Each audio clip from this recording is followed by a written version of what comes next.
富節係咩咧？歌富節咧，往年其實係不斷去宣揚翻呢條街啦，有啲咩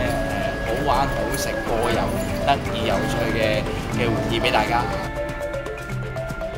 今年咧就聯同咗唔同嘅大專院校啦，有藝術嘅成分，俾一個平台，一個叫做歌富圍牆。其實就係我哋有12月11號咧，我哋就會開始1連3個禮拜會有一個唔同嘅展板，咁就會展示翻歌富圍牆。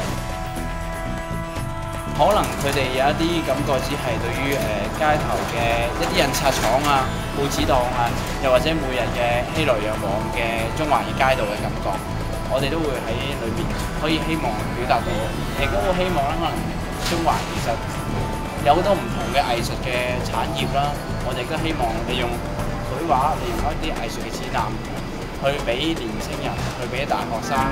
去俾我哋嘅街坊一齊去就歌富節，用呢3個禮拜我哋一齊去擁抱翻呢個藝術嘅感覺。我哋歌富街一帶嘅商戶同埋我哋嘅